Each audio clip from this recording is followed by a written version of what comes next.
अच्छा, क्या तुमने कभी सोचा है कि तुम अपने बाप जैसे क्यों दिखते हो और तुम्हारा बाप उनके बाप जैसे क्यों दिखता है और उनके बाप भी शायद उनके बाप जैसे दिखते होंगे? ऐसा क्यों? ऐसा इसलिए क्योंकि कुछ कॉमन चीज है तुम्हारे बीच, तुम्हारे पापा के बीच और तुम्हारे पापा के बीच और उनके पापा के बीच। तुम सारे लोग जाने अनजाने में जनरेशन से जनरेशन चीजों को पास ऑन करते आ रहे हो, शेयर करते आ रहे हो और इसी को कहते हैं हेरिडिटरी। बट देखो, हम पढ़ रहे बायोलॉजी और स्पेशली ये चैप्टर हेरिडिटरी डील कर रहा है जेनेटिक्स से। तुम कैरेक्टरिस्टिक्स का नाम लेके ये नहीं कह सकते कि तुम सारे लोग कुछ कॉमन कैरेक्टरिस्टिक्स शेयर करते हो, बेइज्जती हो जाएगा। तुम कैरेक्टरिस्टिक्स नहीं कहेंगे, हम कहेंगे ट्रेट। ट्रेट सेम ही चीज होता है जो तुम्हारे अंदर पे कैरेक्टरिस्टिक्स होता है, उसी को हम कहते हैं ट्रेट, जो कि तुम अपने जनरेशन से जनरेशन पास ऑन करते हो। बट उससे पहले मैं हूं तुम्हारा दोस्त और होस्ट बीवी, निकल जो एक स्टोरी टेलर बनने की जर्नी पे। एक्सपर्ट नहीं हूं बटा, वो चीज कर रहा हूं जिससे मुझे अच्छा फील हो और तुम लोग को ये चैप्टर मरते दम तक याद रहे। अगर तुमने अभी तक चैनल को सब्सक्राइब नहीं किया ना, तो यार क्या कर रहे हो, जल्दी जाओ चैनल को सब्सक्राइब करो और भाई का 1 मिलियन करो। हम बढ़ते हैं चैप्टर की ओर। तो देखो, ये जो ट्रेड्स है ना, या तुम कह लो कैरेक्टरिस्टिक्स जो तुम्हारे अंदर पे है, ये भी दो तरीके का होता है। लाइक पहला है इनहेरिटेड ट्रेड और दूसरा एक्वायरिंग ट्रेड। अब अगर कोई भी कैरेक्टर्स तुम लोगों के बीच खानदान से खानदान ट्रांसफर होते हुए आ रहा है ना, जनरेशन टू जनरेशन ट्रांसफर होते हुए आ रहा है ना, तो वो होगा इनहेरिटेड ट्रेड। वो तुम्हारे अंदर पहले से ही है, बट जो जनरेशन से जनरेशन ट्रांसफर नहीं होते आ रहा है, वो होगा एक्वायरिंग ट्रेड। अब जैसे मेरे खानदान पे सब लोग यार एक्सट्रोवर्ट है, बट मैं पता नहीं कहां से इंट्रोवर्ट पैदा हो गया हूं, तो ये मेरा एक्वायरिंग ट्रेड है, ये मेरा स्पेशलिटी है यार। मतलब समझो ना, मैं एक सर्टिफाइड इंट्रोवर्ट हूं और वहीं पे मेरा खानदान सर्टिफाइड एक्सट्रोवर्ट। तो ये देखो, सिंपली बात ही है, जो इनहेरिटेड ट्रेड होता है ना, वो तुम्हारे पेरेंट्स से तुम्हें नेचुरली मिलता है, जबकि जो एक्वायरिंग ट्रेड होता है ना, वो तुम खुद से डेवलप करते हो अपने अंदर, अपने ही लाइफ एक्सपीरियंसेस से सीख के। लाइक तुमने बॉडी शॉडी बनाया, पेंटिंग पे अच्छे हो, ये तुम्हारा एक्वायरिंग ट्रेड होगा। जबकि तुम्हारा बाल अगर कर्ली है, तुम शॉर्ट हो, तुम काले हो, गोरे हो, जो भी है, ये होगा तुम्हारा इनहेरिटेड ट्रेड। खैर, यहाँ पे हमें एक्वायरिंग ट्रेड्स का बात नहीं करना है चैप्टर पे, हमें बात करना है इनहेरिटेड ट्रेड्स के बारे में, जो जनरेशन टू जनरेशन तुम्हारे खानदान में ट्रांसफर होते हुए आ रहा है। बट ये सारी चीजों से पहले ये जान लो कि ये ट्रेड्स आया कहां से तुम्हारे पास। अब ये जानने के लिए आप अपना नाक घुसेरते हैं बायोलॉजी के डीप कॉन्सेप्ट पे। अब देखो, हम इंसानों के अंदर पे, जानवरों के अंदर पे, ये जो भी चीज है, सबके अंदर पे होता है सेल्स। अब सेल्स के अंदर पे होता है न्यूक्लियस। अब फिर इस न्यूक्लियस के अंदर पे होता है क्रोमोसोम्स। फिर इस क्रोमोसोम्स के अंदर पे होता है डीएनए। फिर इस डीएनए के अंदर पे होता है जीन्स। अब जीन्स के अंदर पे होता है हमारे खानदान का सालों का जेनेटिक इन्फॉर्मेशन, लाइक हमारा हाइट कैसा होगा, लाइक हमारा स्किन का कलर कैसा होगा, लाइक हमारे बाल का पैटर्न कैसा होगा। तो तुम सिंपली ऐसा कह सकते हो कि जीन्स के अंदर ही छुपा होता है तुम्हारे अंदर का कैरेक्टर्स, तुम्हारे अंदर का ट्रेड्स, जो कि generation to generation pass on होते आ रहा है। तो अब से अगर कोई तुम्हें कहता है ना तू काला क्यों है, तो ये मेरी गलती नहीं है, ये तो हमारे जीन्स पे है, क्या कर सकते हैं। खैर, ये बात मैं नहीं कह सकता क्योंकि मेरे घर में तो सब लोग सफेद है, मैं क्यों काला हूँ, इस बात का एक्सप्लेनेशन तो मेरे पास भी नहीं है। खैर चलो यार, तुम ये तो समझ गए कि ट्रेड होता क्या है। अब आओ बात करते कि कैसे ट्रेड्स जनरेशन टू जनरेशन हमारे ट्रांसफर होते हुए आ रहा है। लाइक कैसे कुछ ट्रेड्स, कुछ कैरेक्टर्स मेरे दादा से मेरे पापा को मिला और मेरे पापा से मुझे मिला और आगे जाके मेरे बेटे को मिलेगा। क्या मेरे बेटे को भी मिलेगा? मतलब मेरा शादी होगा? ओह शिट, मतलब मेरी पत्नी भी होगी यार, तुम समझ रहे हो, मतलब मैं किसी का पति बनूंगा यार। खैर, मैं सिंगल ही मरूंगा या मुझे कोई बंदी मिलेगी, इस सवाल का जवाब तो मुझे ढूंढना होगा। बट जो सवाल है कि ये जो ट्रेड्स है वो जनरेशन टू जनरेशन ट्रांसफर कैसे होता है, ये चीज पहली बार किसको पता चला था और कैसे पता चला था? तो एक साइंटिस्ट हुआ करता था जिसका नाम था ग्रेगर मेंडल, और भाई साहब यही वो इंसान है जिसने ये बताया था कि कैसे जो ट्रेड्स है, जो कैरेक्टरिस्टिक्स है, वो जनरेशन टू जनरेशन हमारे खानदान में ट्रांसफर होते हुए आ रहा है। मतलब ऐसे पर्सनली मुझे फोन करके नहीं बताया था इन्होंने, मैंने भी तुम्हारी तरह एनसीईआरटी पे पढ़ा था और मुझे पता चलता है कि हाँ, जो ट्रेड्स मेरे दादा के पास था, वो ट्रेड्स तो मेरे पास भी है, ऐसा मुझे लगता है। अगर गलती से डीएनए टेस्ट करवाया गया तो वो मतलब नहीं कह सकते कुछ भी, बट या अभी तक तो मैं ऐसा ही मान के चल रहा हूँ कि मैं अपने खानदान का बेटा हूँ। चलो यार, देखते कि कैसे ग्रेगर मेंडल ने हमें बताया कि कैसे traits generation to generation transfer होते हुए आ रहा है। तो देखो यार, जब दुनिया सिर पकड़ के खजवा रहा था ये समझने के लिए कि कैसे ये ट्रेड्स, ये characters generation to generation transfer होते हुए आ रहा है ना, तब आते हैं ग्रेगर मेंडल साहब और कहते हैं कि देखो, हमारा चच्चा विधायक है, हमें सब पता है, हमें बस 2 एक्सपेरिमेंट करना है और हम तुम्हें पूरा एक्सप्लेनेशन देंगे कि कैसे जो कैरेक्टर्स है, ट्रेड्स है,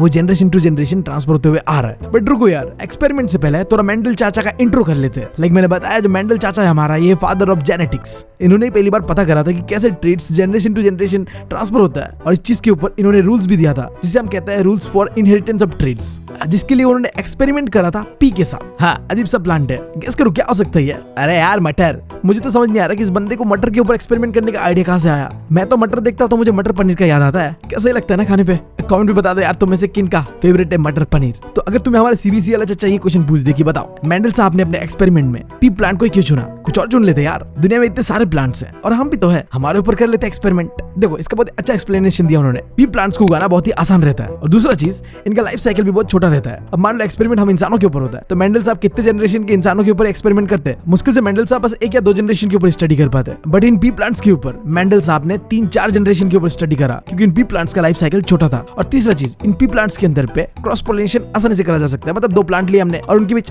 वो सब करवाया। मेंडल साहब ये सब चीज इंसानों के साथ थोड़ी कर सकते हैं। मतलब पता चला वो बैठ रहे देख रहे, हाँ चलो तुम लोग करो, ये तो एक्सपेरिमेंट है ना, मैं तो बस देख रहा हूँ, ऑब्जर्व कर रहा हूँ, गंदा साउंड कर रहा है, राइट। इसके अलावा ये पी प्लांट्स का सीड का जो वैरायटी है ना, वो बहुत ज्यादा अवेलेबल था, तो अलग अलग सीड्स का वैरायटी के ऊपर एक्सपेरिमेंट कर सकते थे। और आखिरी चीज, पी प्लांट के अंदर पे 7 पेयर्स ऑफ कॉन्ट्रास्टिंग कैरेक्टरिस्टिक्स है। कंफ्यूज हो गए क्या? कोई बात नहीं यार, यहाँ पे देखो, जब हमारे मेंडल चाचा ने पी प्लांट्स के ऊपर एक्सपेरिमेंट कराना, तो उन्हें पता चलता है कि इन पी प्लांट्स के अंदर पे 7 कॉमन कैरेक्टरिस्टिक्स है, या तुम कह लो 7 ट्रेड्स है। जैसे कि पी प्लांट का हाइट कैसा रहेगा, सीड का कलर कैसा रहेगा, सीड का शेप कैसा रहेगा, फ्लावर का कलर कैसा रहेगा, फ्लावर का पोजीशन कैसा रहेगा, और पॉट का कलर कैसा होगा, और पॉट का शेप कैसा होगा। अब ये 7 कैरेक्टरिस्टिक्स ना अलग अलग हो सकते हैं, इसलिए मैंने बताया था तुम्हें 7 pairs of contrasting characteristics. Like जोड़े पे है। लाइक अगर बात करूं हाइट का, तो देखो हाइट टॉल भी हो सकता है और शॉर्ट भी हो सकता है। और सीड का कलर का बात करूं तो वो येलो भी हो सकता है, ग्रीन भी हो सकता है। और सीड का जो शेप है वो राउंड भी हो सकता है, या फिर वो रिंकल्ड शेप का भी हो सकता है। तो देखो, इसी को कहता है कॉन्ट्रास्टिंग कैरेक्टरिस्टिक्स। मतलब तुम्हारे अंदर पे कुछ कैरेक्टरिस्टिक्स है, कुछ ट्रेड्स है, और वो ट्रेड्स 2 तरीके से हो सकता है, या तो तुम लंबे भी हो सकते हो, या तो तुम छोटे भी हो सकते हो। अब ये सारी चीजें पूरी तरीके से डिपेंड करेगा कि तुम्हारे अंदर पे कौन सा कैरेक्टर डोमिनेट कर रहा है। क्या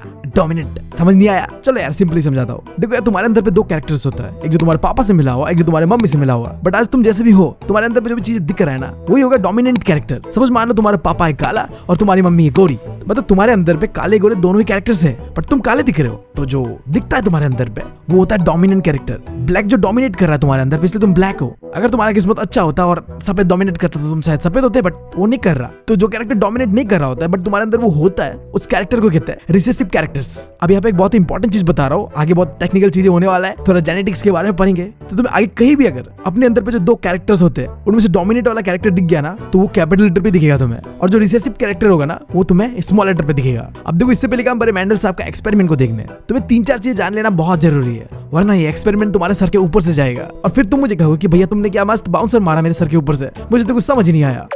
तो सबसे पहले ये अलील क्या है? जो हमारे डीएनए के अंदर पे जीन्स होता है, उसके अंदर पे जितने भी हमारे कैरेक्टर्स है, जो ट्रेड्स है, उसी को तो कहते हैं अलील। अभी भी अगर तुम्हें समझ नहीं आ रहा तो चलो एक सिंपल सा एग्जांपल लेते हैं। देखो, तुम्हारे अंदर पे 2 अलील्स है, यानी कि 2 ट्रेड्स है। एक ट्रेड जो तुम्हारे पापा की साइड से आएगा और दूसरा जो तुम्हारे मॉम के साइड से आएगा। अब वैसे तो कई सारे ट्रेड्स होते हैं पापा मम्मी का हमारे अंदर, बट हम हाइट का बात करते हैं। अब मान लो तुम्हारे डैड बहुत टॉल है और तुम्हारी मॉम शॉर्ट है, तो अब तुम ना शॉर्ट भी हो सकते हो, टॉल भी हो सकते हो। ये पूरी तरीके से डिपेंड करेगा कि तुम्हारे अंदर पे कौन सा अलील डोमिनेट कर रहा है, कौन सा ट्रेड डोमिनेट कर रहा है, पापा वाला या मम्मा वाला। और फिर देखो, अलील भी ना 2 तरीके का होता है, एक होता है होमोजाइगस और दूसरा होता है हेटेरोजाइगस। होमोजाइगस के अंदर पे दोनों अलील जो तुम्हारे अंदर पे होगा ना, वो एग्जैक्टली सेम होगा, या तो दोनों कैपिटल टी होगा या तो दोनों स्मॉल टी होगा। और वही हेटेरोजाइगस के अंदर पे तुम्हारे अंदर दोनों अलील अलग अलग रहेगा, एक कैपिटल एक स्मॉल। अब मुझे पता है तुम यहाँ कंफ्यूज होगे, तुम्हें समझ नहीं आ रहा होगा क्या ये कैपिटल टी स्मॉल टी, बताना क्या चाह रहा हूं मैं तुम्हें। तो इसके लिए तुम्हें और एक कॉन्सेप्ट समझना पड़ेगा, जिसे कहते हैं फिनोटाइप और जीनोटाइप। देखो, तुम कैसे दिखते हो, तुम्हारा हाइट, तुम्हारा स्किन का कलर, ये सारी चीजों को देखा जाता है फिनोटाइप के अंदर पे। लाइक फिजिकल लुक जो भी होगा तुम्हारा बाहर से दिख रहा है, और तुम्हारे बॉडी के अंदर में जो जेनेटिक इंफॉर्मेशन छुपा हुआ है ना, उसे देखते हैं हम जीनोटाइप से। कैसे देखते हैं? जेनेटिक कोड से देखते हैं। और ये जो कैपिटल टी है, स्मॉल टी है, ये और कुछ नहीं,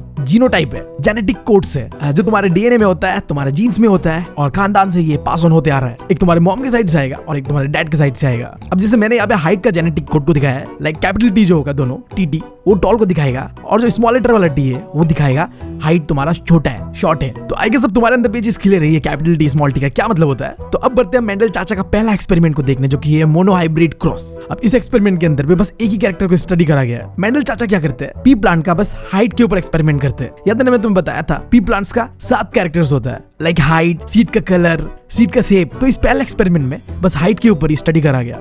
तो हमारे मेंडल चाचा क्या करते हैं? 2 प्योर पी प्लांट्स को लेते हैं, एक शॉर्ट वाला, एक टॉल वाला। अब ये जो मैंने तुम्हें बताया कि एक पी प्लांट टॉल है, एक शॉर्ट है, ये क्या चीज है? फिजिकल लुक है। अब मैंने बताया था फिजिकल लुक देखा जाता है फिनोटाइप के अंदर पे, और ये जो 2 कैपिटल टी है और स्मॉल टी है, ये बता रहा है जीनोटाइप को, यानी इस पी प्लांट के जो हाइट का जेनेटिक कोड है ना, उसका इन्फॉर्मेशन दे रहा है। देखो, मैंने तो एग्जाम्पल के साथ भी समझा दिया। अब सीधा एक्सपेरिमेंट में बढ़ते हैं। तो एक्सपेरिमेंट कुछ इस तरीके से था। हमारे मेंडल साहब 2 प्योर पी प्लांट को लेते हैं, एक टॉल और एक शॉर्ट, जिसे कहा गया ये पेरेंट प्लांट है, और इन दोनों में करवा दिया गया।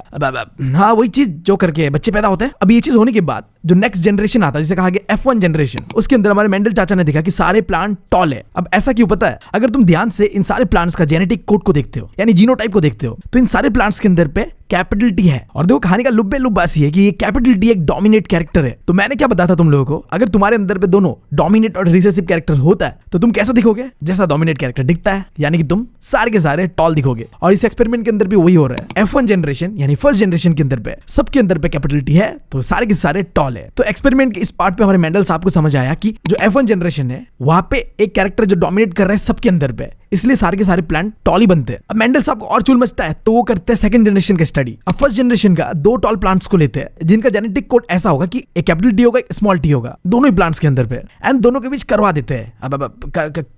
करवा ही देते हैं। एंड देन करवाने के बाद जो F2 जनरेशन यानी कि सेकंड जनरेशन आता है ना, उसके अंदर भी हमारे मेंडल चाचा को दिखता है कि 3 प्लांट्स तो ऐसे है जो टॉल है बट एक शॉर्ट है। अब ऐसा क्यों, इसका जवाब इसके जेनेटिक कोड पे छुपा हुआ है, यानी कि जीनोटाइप पे छुपा हुआ है। इन आगे के 3 प्लांट्स पे तुम्हें या तो 2 या तो 1 कैपिटल टी दिखेगा जो कि एक डोमिनेंट कैरेक्टर है, बट आखिरी वाले प्लांट पे दोनों के दोनों जेनेटिक कोड्स स्मॉल लेटर वाले हैं, यानी कि शॉर्ट वाले, तो इसीलिए वो शॉर्ट है। तुम कह सकते हो आखिरी वाले के पास डोमिनेंट कैरेक्टर आया ही नहीं, रिसेसिव कैरेक्टर से। अब यही चीज रियल लाइफ पे हमारे साथ भी फैमिली में देखने मिलता है। एक ही फैमिली के 3 बच्चे होंगे, 2 टॉल है एक शॉर्ट हो जाता है। क्यों, वो आखिरी वाले के पास शायद कोई डोमिनेंट कैरेक्टर था ही नहीं, जो मम्मी और पापा का रिसेसिव कैरेक्टर ही मिला और वो शॉर्ट हो गया। तो आखिरी प्लांट के साथ भी एक्सपेरिमेंट में यही होता है। तो यही हमारे मेंडल चाचा का मोनो हाइब्रिड के ऊपर पहला एक्सपेरिमेंट, जहां पेरेंट्स से जो फर्स्ट जनरेशन बनता है वो हमें सारे के सारे प्लांट्स टॉल होते हैं। क्यों टॉल होते हैं, क्योंकि उनके अंदर पे एक जेनेटिक कोड जो होता है वो डोमिनेंट वाला होता है। बट जब 2 फर्स्ट जनरेशन को करवाया जाता है तो उससे सेकंड जनरेशन निकलता है, वहां पे हमें वेरिएशन देखने मिलता है। कुछ प्लांट टॉल होगा, कुछ प्लांट शॉर्ट होगा। अब देखो यहाँ पे एक क्वेश्चन जो सीबीएसई वाला चीज तुमसे पूछ सकता है कि ये जो तुमने मोनो हाइब्रिड का एक्सपेरिमेंट कराना, इसका मुझे बताओ जीनोटाइपिक और फिनोटाइपिक रेशियो। तो देखो बहुत आसान है। पहली बात तुम्हें ये जान लेना है कि जो तुम्हें जीनोटाइप और फिनोटाइपिक रेशियो पूछेगा ना, वो सेकंड जनरेशन का पूछेगा, फर्स्ट जनरेशन का कभी नहीं पूछेगा। तो तुम्हें पता है कि सेकंड जनरेशन में 4 प्लांट्स था, 3 लंबे लंबे और एक शॉर्ट।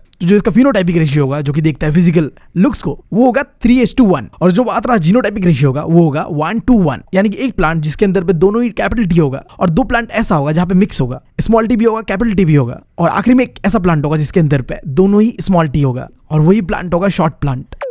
हाँ, तो अब इसके बाद मेंडल का दूसरा एक्सपेरिमेंट की ओर बढ़ते हैं, जो कि है डाइहाइब्रिड क्रॉस। अब इसके अंदर पे 2 कैरेक्टर्स को स्टडी करा गया था। फर्स्ट एक्सपेरिमेंट में हमने हाइट के ऊपर स्टडी देखा था। अब सेकंड एक्सपेरिमेंट में मेंडल चाचा एक्सपेरिमेंट करते हैं 2 अलग ट्रेट्स के ऊपर, 2 अलग कैरेक्टरिस्टिक्स के ऊपर, और वो दोनों क्या है, सीड का कलर कैसा होगा और सीड का शेप कैसा होगा। अब कलर के अंदर पे भी 2 कलर होगा, एक होगा ग्रीन, एक होगा येलो। अब यहाँ पे ध्यान देने वाली बात ये तुम्हारे लिए, येलो जो कैरेक्टर होगा वो डोमिनेट कैरेक्टर होगा और ग्रीन हमेशा रिसेसिव कैरेक्टर होगा। और तुम्हें पता है जो डोमिनेंट कैरेक्टर होता है उसे हमेशा ही कैपिटल लेटर से डिनोट करा जाता है। तो यहाँ पे जो कैपिटल वाई होगा वो रिप्रेजेंट करेगा डोमिनेंट येलो कलर को, और एक स्मॉल वाई होगा जो रिप्रेजेंट करेगा रिसेसिव ग्रीन कलर को। और उसके बाद सीड का शेप भी 2 तरीके का होगा, एक रिंकल्ड एक राउंड। जो राउंड होगा वो डोमिनेट कर रहा होगा और वो कैपिटल आर से डिनोट करा जाएगा, और रिंकल्ड वाला एक रिसेसिव कैरेक्टर होगा तो उसे स्मॉल आर से डिनोट करा जाएगा। अब ये चीज अपने दिमाग पे यार अच्छे से डाल लेना, वरना यार आगे का एक्सपेरिमेंट तुम्हें समझ नहीं आएगा ये कैपिटल लेटर स्मॉल लेटर वाला जो भी जेनेटिक कोड्स है। अब चलो यार कार्यक्रम करवाते हैं जैसे हमने फर्स्ट एक्सपेरिमेंट में करवाया था, और पैदा करते हैं फर्स्ट जनरेशन सेकंड जनरेशन। तो एक्सपेरिमेंट के लिए हमारे पास यहाँ पे 2 सीट्स है। एक है जो राउंड है बट वो ग्रीन है, यानी इस सीट के अंदर पे एक कैरेक्टर डोमिनेट वाला है और एक रिसेसिव वाला है, और दूसरा सीट जो देखने में रिंकल्ड है बट वो येलो कलर का है। यहाँ में भी जो येलो कलर है वो डोमिनेट कर रहा है और जो रिंकल्ड है वो रिसेसिव कैरेक्टर है। अब ये दोनों ही सीट पेरेंट्स है। अब इन दोनों के बीच कराएंगे हम कार्यक्रम जिसके लिए चाहिए होगा हमें गैमेट्स यानी स्पर्म। तो दोनों कैरेक्टर से जो स्पर्म आएगा उसके अंदर पे 2 कैरेक्टर्स हमें देखना है, एक तो सीट का कलर और दूसरा सीट का शेप। लाइक पहले वाले इस राउंड और ग्रीन सीट से हमें कैपिटल आर मिलेगा और स्मॉल वाई मिलेगा। कैपिटल आर डोमिनेंट कैरेक्टर होगा और वाई रिसेसिव कैरेक्टर होगा। एग्जैक्टली ऐसे जो सेकंड सीट होगा उससे भी 2 कैरेक्टर्स आएगा, एक उसका शेप कैसा है रिंकल्ड है तो स्मॉल आर आएगा, और इसका कलर येलो तो यहाँ से कैपिटल वाई आएगा। और इन दोनों को मिला के हम बनाएंगे अपना फर्स्ट जनरेशन। और फर्स्ट जनरेशन देखने में कैसा होगा, येलो और राउंड। अब तुम सोचोगे क्यों, जबकि इसके जो पेरेंट्स थे इसके अंदर पे तो सारे कैरेक्टर्स था, राउंड भी था, रिंकल्ड भी था, और कलर पे ग्रीन भी था, येलो भी था। तो ऐसा भेदभाव क्यों? देखो मैंने पहले तुम्हें फर्स्ट एक्सपेरिमेंट में बताया था, फर्स्ट जनरेशन के अंदर पे जो डोमिनेंट कैरेक्टर होगा वही हमें दिखेगा। तो फर्स्ट जनरेशन के अंदर पे देखो डोमिनेट कौन सा कर रहा है, हमारे पास एक कैपिटल आर है, स्मॉल आर है, उसी तरीके से कैपिटल वाई है और स्मॉल वाई है। तो दिखेगा कैसा एग्जैक्टली, जैसा कैपिटल में है, कैपिटल आर है तो वो राउंड दिख रहा है, कैपिटल वाई है तो इसलिए वो येलो दिख रहा है। अब ये करके हमारे पास पहला जनरेशन तो आ चुका है, बट इससे हमारे मेंडल चाचा के कलीजे को थोड़ी ठंडक मिलेगा। उन्हें तो बायोलॉजी का फुल मजा लेना है, मतलब भाई साहब बायोलॉजी का सही उपयोग करना कोई इनसे सीखे। तो चलो आओ सेकंड जनरेशन निकालते हैं फर्स्ट जनरेशन के बीच कार्यक्रम करवा के। तो यहाँ पे हमने लिया फर्स्ट जनरेशन के 2 सीट्स। अब तुम्हें पता है कि फर्स्ट जनरेशन पे सीट्स येलो था एंड वो राउंड था, तो ये दोनों सीट्स भी एक्जैक्टली वैसे होते हैं क्योंकि ये फर्स्ट जनरेशन है। अब जब हम इन दोनों के बीच करवाएंगे ना कार्यक्रम तो इसका 4 पॉसिबिलिटीज बनेगा और इसका 4 पॉसिबिलिटीज बनेगा। अब ये मैं क्या बता रहा हूँ, पॉसिबिलिटीज मैं कहना क्या चाह रहा हूँ। अब देखो तुम्हें पता है कि यहाँ पे एक सीट के अंदर पे 2 कैरेक्टर्स है, एक बता रहा है सीट का शेप कैसा होगा और एक बता रहा है सीट का कलर कैसा होगा। तो दोनों कैरेक्टर्स में से हर एक कैरेक्टर अपना एक गैमेट देगा, यानी कि एक स्पर्म देगा। अब सवाल उठता है कि कौन सा गैमेट देगा, उसका साइज कैसा होगा, उसका शेप कैसा होगा। और यही चीजों को जानने के लिए एक पॉसिबल कॉम्बिनेशन बनाएंगे हम। यहाँ पे इस सीट का 4 पॉसिबिलिटीज बनेगा और इस सीट का 4 पॉसिबिलिटीज बनेगा, जो कि मैंने यहाँ पे दे दिया है। देखो मैं पहला वाला बता रहा हूँ तुम्हें, दोनों का सेम ही रहेगा, एक जान लो दूसरा खुद ही समझ जाओगे। अब या तो देखो दोनों ही डोमिनेट वाला होगा, यानी कि सीट का शेप जो होगा वो राउंड होगा क्योंकि यहाँ पे कैपिटल आर है, और जो सीट का कलर होगा वो येलो होगा क्योंकि यहाँ पे कैपिटल वाई है। या फिर दूसरा पॉसिबिलिटी ये हो सकता है कोई एक डोमिनेट वाला हो, जैसे कि याद देखो आर जो है वो डोमिनेट वाला है और जो वाई है वो रिसेसिव वाला है। फिर तीसरे नंबर पे देखो वाई डोमिनेट वाला है और आर जो है वो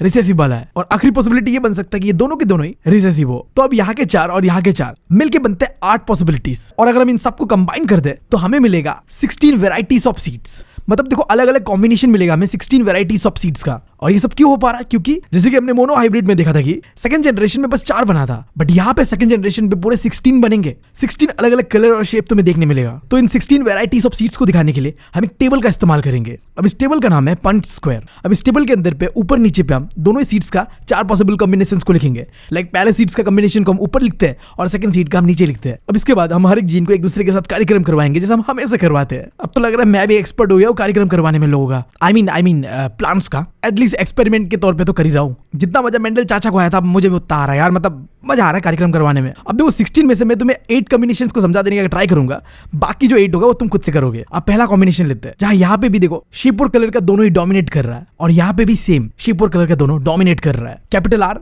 कैपिटल वाई। तो जब दो डोमिनेट करने वाले कॉम्बिनेशंस बनते हैं तो वो ऐसा दिखता है कुछ। अब दूसरा कॉम्बिनेशन लेते हैं, यहाँ पे तो दोनों ही डोमिनेट कर रहा है, बट यहाँ पे देखो सिर्फ आर डोमिनेट कर रहा है, वाई यहाँ पे कैपिटल लेटर नहीं है स्मॉल लेटर है, तो इसका कॉम्बिनेशन कुछ ऐसा बनेगा। अब फिर तीसरा कॉम्बिनेशन लेते हैं, जहाँ पे यहाँ पे तो फिर अगेन दोनों ही डोमिनेट कर रहा होगा, बट नीचे वाले में इस बार वाई डोमिनेट कर रहा होगा और आर जो होगा वो रिसेसिव होगा, तो वो कुछ ऐसा दिखेगा। अब इसके बाद ऊपर वाला डोमिनेट कर रहा है और नीचे वाला दोनों ही रिसेसिव है, तो इसका कॉम्बिनेशन कुछ ऐसा दिखेगा। ये हो गया 4 कॉम्बिनेशंस। अब आगे देखते हैं, अब यहाँ पे बस आर डोमिनेट कर रहा है और वाई यहाँ पे रिसेसिव है, तो इसे अगर हम इसके साथ कार्यक्रम करवाते हैं जहां दोनों ही डोमिनेट कर रहा है तो हमारा कॉम्बिनेशन कुछ ऐसा दिखेगा। इसी तरीके से हम आगे जाते रहेंगे। तुम्हें पता है यहाँ पे आर डोमिनेट कर रहा है और वाई रिसेसिव है, और यहाँ में भी आर ही डोमिनेट कर रहा है, वाई रिसेसिव में, तो यहाँ पे ऐसा कुछ बनेगा। फिर यहाँ पे दोबारा आर डोमिनेट कर रहा है और यहाँ पे इस बार वाई डोमिनेट कर रहा है, तो इसका कॉम्बिनेशन कुछ इस तरीके से बनेगा। और फिर हम अगर इसको इससे कंबाइन करवाए तो यहाँ पे तो आर ही डोमिनेट कर रहा था, अब यहाँ पे कोई भी डोमिनेट नहीं कर रहा है, दोनों ही रिसेसिव है, तो ये कुछ ऐसा दिखेगा। तो मैंने ये 8 कॉम्बिनेशन तुम्हें करके दिखाया और बाकी 8 तुम खुद से करोगे। करने के बाद वो टेबल कुछ इस तरीके से दिखेगा। अब हमने इस प्यूनेट स्क्वायर में पूरे के पूरे 16 कॉम्बिनेशन जो कि बन सकता था वो बना लिया। अब देखना हमें यहाँ पे ये है कि सारे सीड्स कैसे दिख रहे हैं, क्या इनमें कोई वेरिएशन है? हाँ बिल्कुल है। देखो जो पहला सीड है वो राउंड है और वो येलो कलर है। अब ये राउंड इसलिए दिख रहा है क्योंकि दोनों आर कैपिटल है और दोनों डोमिनेट है, और साथ साथ ही येलो क्यों है क्योंकि वाई जो है वो भी कैपिटल वाले जो कि डोमिनेंट कैरेक्टर है। अब इसके तरह ही कॉम्बिनेशंस में ज्यादातर में राउंड और येलो दिख रहा है। इसका एक ही रीजन है, इनके अंदर 1 या 2 डोमिनेंट कैरेक्टर है और वही इन चीजों को इन्फ्लुएंस कर रहा है। बट तुम इसे देखो, ये राउंड तो है बट ग्रीन दिख रहा है। अब राउंड इसलिए क्योंकि देखो जब हमने शेप का बात करा था आर, वो तो डोमिनेंट वाला है यहाँ पे, बट जो कलर है वहां पे ये स्मॉल वाई है और स्मॉल वाई रिसेसिव है, तो जब 2 रिसेसिव होगा तो वो कलर को येलो नहीं ग्रीन कर देगा, क्योंकि मैंने बताया था कि रिसेसिव जो होता है वो ग्रीन कलर का होता है। फिर देखो इस कॉम्बिनेशन को, इसका जो शेप है ये राउंड नहीं है। ऐसा क्यों है? क्योंकि शेप पे यहाँ पे दोनों ही रिसेसिव कैरेक्टर्स है, दोनों स्मॉल आर है, जबकि कलर पे दोनों ही डोमिनेंट है कैपिटल वाई, तो येलो ही है, तो इसलिए ये रिंकल्ड शेप का है, जबकि इसका कलर अभी भी येलो ही है। और फिर इस आखिरी वाले को देखो, जहां पे जो शेप है वहां में भी रिसेसिव कैरेक्टर्स है और जो कलर्स है वहां में भी रिसेसिव कैरेक्टर्स है। अब शेप में रिसेसिव होने से कैसा होता है, वो रिंकल्ड शेप का होता है, राउंड नहीं होता है। और कलर पे जब रिसेसिव कैरेक्टर्स होता है तुम्हारे अंदर, ट्रेट्स होता है तुम्हारे अंदर, तो वो ग्रीन होता है, तो इसीलिए ये सीड ग्रीन दिख रहा है और ये रिंकल्ड दिख रहा है। अब इस पूरे टेबल के अगर तुम्हें समझना है ना तो तुम्हें ये 4 चीजें जानना जरूरी है। इसे अगर याद कर लोगे तो पूरा कहानी खत्म है। तुम्हें बस जानना है कि कैपिटल आर क्या चीज को रिप्रेजेंट कर रहा है, स्मॉल आर क्या चीज को रिप्रेजेंट कर रहा है, कैपिटल वाई क्या चीज को रिप्रेजेंट कर रहा है और स्मॉल वाई क्या चीज को रिप्रेजेंट कर रहा है। अब ये दोनों स्मॉल आर और कैपिटल आर डिसाइड करता है कि सीट का शेप कैसा होगा। अगर कैपिटल आर होता है तो वो राउंड शेप का दिखेगा, और अगर स्मॉल आर होगा तो वो रिंकल्ड शेप का दिखेगा। और ये दोनों वाई, स्मॉल वाई और कैपिटल वाई, ये डिसाइड करता है कि सीट का कलर कैसा होगा। अगर कैपिटल वाई है तो येलो कलर का होगा, और अगर स्मॉल वाई है तो वो ग्रीन कलर का होगा। अब एक आखिरी चीज जो तुम्हें इस डाई हाइब्रिड क्रॉस के एक्सपेरिमेंट के अंदर जानना है, हमने मेंडल का जो पहला एक्सपेरिमेंट है वहां पे जीनोटाइपिक रेशियो और फिनोटाइपिक रेशियो के बारे में पढ़ा था, राइट? अब वही जीनोटाइपिक और फिनोटाइपिक रेशियो को हमें इस सेकंड एक्सपेरिमेंट में भी निकालना है। फिनोटाइपिक मैंने बताया तुम्हें कि वो देखने में कैसा है, क्योंकि यहाँ पे वही चीज के बारे में बात होता है, शेप कैसा है, कलर कैसा है। तो हमने जब फर्स्ट जनरेशन के बीच कार्यक्रम करवाया था तो हमें मिलते सेकंड जनरेशन के अंदर पे टोटल 16 सीड्स। अब उन सब का फिनोटाइपिक रेशियो निकालना है। तो तुम टेबल को देख के ये रेशियो निकाल पाओगे। लाइक इस टेबल में 9 ऐसे सीड्स है जो कि राउंड है और वो येलो कलर के है, और 3 ऐसे सीड्स है जो रिंकल्ड है और वो येलो कलर के है, और 3 ऐसे है जो राउंड है और वो ग्रीन कलर के है, और एक ऐसा भी है जो रिंकल्ड है और वो ग्रीन है। तो ये phenotypic ratio in 16 combination of seeds का जो कि हमने टेबल पे बनाया एंड देन उसका रेशियो निकाला। अब मैंने दोनों एक्सपेरिमेंट तुम्हें समझा दिया। अब इस एक्सपेरिमेंट से ना हमारे मेंडल साहब ने 3 लॉज दिया जिसे हम कहते हैं 3 प्रिंसिपल्स ऑफ मेंडल। पहला प्रिंसिपल है लॉ ऑफ डोमिनेंस, जिसके बारे में मैं पहले से बता रहा हूं तुम लोगों को। जब हम 2 प्योर ब्रीड्स को करवाएंगे ना तो उससे जो पहला जनरेशन निकलेगा उसके अंदर पे जो कैरेक्टर डोमिनेट कर रहा है वही पूरे जनरेशन के अंदर देखने मिलता है। जैसे कि हमारे मेंडल चाचा का जो पहला एक्सपेरिमेंट था जहां पे हाइट के बारे में बात करा गया। 2 प्योर प्लांट को लिया हमने, एक शॉर्ट और एक टॉल। टॉल वाला डोमिनेंट कैरेक्टर होगा, डोमिनेंट ट्रेट होगा जिसे कैपिटल टी से डिनोट करा जाएगा, और शॉर्ट वाला स्मॉल टी से डिनोट करा जा रहा है। तो जब हम इन दोनों में करवाएंगे तो जो हमारा पास फर्स्ट जनरेशन आएगा ये सारे के सारे टॉल होंगे, क्योंकि फर्स्ट जनरेशन के जितने भी प्लांट्स थे सब में एक डोमिनेंट कैरेक्टर होता है, क्योंकि सारे के सारे फर्स्ट जनरेशन के अंदर पे टी एक डोमिनेंट कैरेक्टर है और यही इनको टॉल बना रहा है। फिर दूसरा लॉ जिसे कहते हैं लॉ ऑफ सेग्रीगेशन। अब इसे समझने के लिए ये समझो कि तुम्हारे पास 2 अलील्स होता है, यानी कि 2 कैरेक्टर्स, 2 ट्रेट्स होता है, एक पापा के साइड से एक मम्मा के साइड से। अब तुम्हारे फादर के खुद के पास 2 अलील है और मदर के पास भी 2 अलील होगा, बट वो 2 के 2 अलील तुम्हें नहीं दे देंगे, दोनों एक एक देंगे। फादर की तरफ से एक आएगा और मदर की तरफ से एक आएगा, और ऐसे करके तुम्हारा 2 हो जाएगा। तो लॉ ऑफ सेग्रीगेशन ये कहता है कि जब 2 प्लांट्स के बीच करवाएंगे तो अपना एक एक अलील ट्रांसफर करेगा अपने आगे आने वाले जनरेशन को, एक फादर की तरफ से एक मदर की तरफ से। जैसे कि इस एग्जांपल पे एक शॉर्ट ट्री एक टॉल ट्री है, टॉल के पास दोनों कैपिटल टी है और शॉर्ट के पास दोनों स्मॉल टी है। तो जब दोनों करते हैं ना कुछ कुछ तो वो अपना एक एक अलील अपने आने वाले जनरेशन को दे देते हैं, और जो आने वाला जनरेशन है वहां होगा एक कैपिटल टी एक स्मॉल टी। बट मैंने तुम्हें हमेशा बताया कि जो ट्रेट तुम्हारे अंदर पे डोमिनेट कर रहा होगा वैसे तुम दिखोगे। तो यहाँ पे क्योंकि कैपिटल टी एक डोमिनेंट कैरेक्टर है तो ये ट्री टॉल दिखेगा, बट इसके अंदर पे एक शॉर्ट वाला ट्रेड भी है जो ये आगे आने वाले जनरेशन को ट्रांसफर करेगा। तो शायद जो वेरिएशन होगा सेकंड जनरेशन में वहां पे कोई ना कोई तो शॉर्ट जरूर होगा। और फिर जो आखिरी लॉ है लॉ ऑफ इंडिपेंडेंट असॉर्टमेंट, ये लॉ हमारे मेंडल चाचा को उनके दूसरे एक्सपेरिमेंट जो डायहाइब्रिड क्रॉस के ऊपर कराया गया था वहां से मिलता है। मेंडल साहब ने उस एक्सपेरिमेंट को करने के बाद समझा कि कोई भी अलील जो एक जीन से हमें मिला है ना वो दूसरे जीन के अलील को इन्फ्लुएंस नहीं करेगा। तो ये कहना ये चाह रहा है ये एक सीड है और ये एक सीड है, इन दोनों सीड में 2 अलग अलग कैरेक्टर्स है, राइट। एक बता रहा है शेप को, एक बता रहा है कलर को। लाइक इस पहले वाले में शेप के बारे में बात करा गया राउंड, और कलर के बारे में बात करा गया येलो। तो जो शेप का राउंड वाला कैरेक्टर है वो जो कलर वाला कैरेक्टर है ना येलो उसे इन्फ्लुएंस नहीं करेगा। दोनों अपना अपना अलग अलग रोल निभाएंगे, दोनों एक दूसरे से इंडिपेंडेंट है, यानी कि ये दोनों अलील्स एक दूसरे को इन्फ्लुएंस नहीं करेंगे। देखो जब ये दोनों सीड्स एक दूसरे के साथ कार्यक्रम करेंगे तो आने वाला जनरेशन येलो और ग्रीन बनेगा। अब ऐसा क्यों? क्योंकि यहाँ पे शेप पे जो राउंड कैरेक्टर है वो डोमिनेट कर रहा है, यानी कि यहाँ पे कैपिटल आर है तो इसलिए ये गोल है, और साथ ही साथ यहाँ पे कैपिटल येलो है क्योंकि एक डोमिनेंट ट्रेड है कलर का, येलो कलर, तो इसलिए येलो दिखता है। तो कहानी का लुब्बे लुब्बाज ये कि ये लॉ ऑफ इंडिपेंडेंट असॉर्टमेंट क्या कहना चाह रहा है, जो शीट का शेप होगा वो शेप को लेके काम करेगा और जो कलर को लेके ट्रेड्स होगा वो अपना काम करेगा। ये दोनों कैरेक्टर्स, दोनों अलील्स एक दूसरे के काम पे दखल अंदाजी नहीं करेंगे। एक का काम है शीट्स का शेप को कैसा होगा वो देखना, और दूसरे का काम है शीट का कलर कैसा होगा वो देखना। इसलिए इस लॉ में कहा गया कि किसी एक जीन से जो अलील निकलेगा ना वो दूसरे जीन के अलील को इन्फ्लुएंस नहीं करेगा, क्योंकि दोनों अलील्स का अपना अपना काम है। अब इस चैप्टर का जो आखिरी टॉपिक है वो है डिटर्मिनेशन इन ह्यूमंस। अब यहाँ पे क्या चीज का डिटर्मिनेशन के बारे में हम बात कर रहे हो तो तुम्हें समझ आ गया। कोई भी इंसान पेट के अंदर से लौंडा बन के निकलेगा या लौंडिया बन के निकलेगा। अब आओ उसके बारे में बात करते हैं। अब एक इंसान लड़का बनेगा या लड़की बनेगा वो डिसाइड होता है उसके क्रोमोसोम्स पे। अब हम इंसानों के अंदर पे 23 पेयर्स पे क्रोमोसोम्स पाया जाता है। अब इन 23 पेयर ऑफ क्रोमोसोम्स में से जो 22 होते हैं वो डिसाइड करते हैं तुम्हारा स्किन का कलर कैसा होगा, तुम्हारा हाइट कैसा होगा, मतलब तुम्हारा बॉडी का अलग अलग चीजों को डिसाइड करता है। बट जो आखिरी क्रोमोसोम है वो डिसाइड करता है कि तुम लौंडे बनोगे या लौंडिया, और यही आखिरी पेयर ऑफ क्रोमोसोम को कहते हैं हम वो वाले क्रोमोसोम्स। तुम समझते हो यार मैं नाम नहीं ले सकता, अगर मैं नाम ले लूंगा तो कुछ कर देंगे यार ये लोग, और तुम नहीं चाहते तुम्हारे भाई के साथ कुछ गलत हो जाए, राइट है। तो तुम इशारों में समझोगे। ये आखिरी क्रोमोसोम डिसाइड करेगा, डिटरमाइन करेगा कि एक ह्यूमन लड़का बनेगा या लड़की बनेगा। अब देखो एक मेल के अंदर पे जो स्पेशल क्रोमोसोम्स होता है लव वाले, तो तुम कुछ भी कह लो, ये एक्स वाई के कॉम्बिनेशन पे होता है, और फीमेल में बस डबल एक्स होता है। अब गलत साउंड कर रही है देखो ऐसा मत समझो, बस सिंपल ये समझो कि लड़कों के अंदर पे एक्स वाई दोनों क्रोमोसोम्स होते हैं और लड़कियों के अंदर पे बस एक्स एक्स क्रोमोसोम्स होते हैं। अब इस चार्ट को देखो तुम, यहाँ पे मेल है यहाँ पे फीमेल है। मेल के अंदर पे जो वो स्पेशल क्रोमोसोम्स है उसके अंदर पे एक्स वाई दोनों होते हैं, जबकि जो फीमेल है उसके अंदर पे जो स्पेशल क्रोमोसोम्स है वो बस एक्स एक्स वाले होते हैं। तो जब ये दोनों कार्यक्रम करेंगे ना तो इनके बच्चों के अंदर फीमेल की ओर से तो एक्स ही आना है, क्योंकि उनके पास एक्स के अलावा कुछ और है ही नहीं। बट हमारे पास बीइंग ए मैन या हमारे पास एक्स वाई दोनों है, तो हम डिसाइड करेंगे यहाँ पे कि हमें लड़का चाहिए या लड़की चाहिए। काशी हमारे कंट्रोल पे होता है, मतलब हम तो लड़की लेते हैं क्यूट वाला, मतलब लड़के किसे चाहिए, हरामी होते हैं।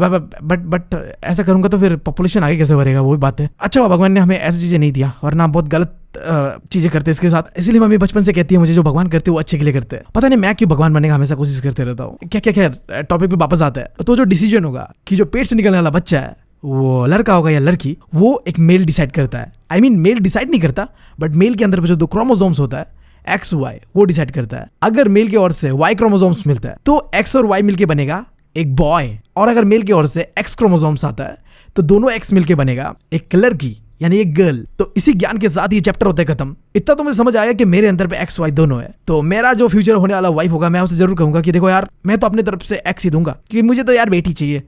मैं इतने बड़े बड़े बातें क्यों कर रहा हूँ, अभी तो सिंगल ही हूँ मैं। खैर चैप्टर को खत्म करते हैं। आई होप तुम्हें समझ आया होगा। अगर ये चैप्टर पढ़ के तुम्हें मजा लगा तो यार कमेंट्स पे जरूर बताना कि तुम्हें अगला चैप्टर किस पे चाहिए। मैं सोच रहा हूँ कि रिप्रोडक्शन वाला चैप्टर करूँ नेक्स्ट। तुम्हारा क्या राय इस पे जरूर बताना। मैं मिलता हूँ अगले वीडियो में तुमसे। Thank you, love you all.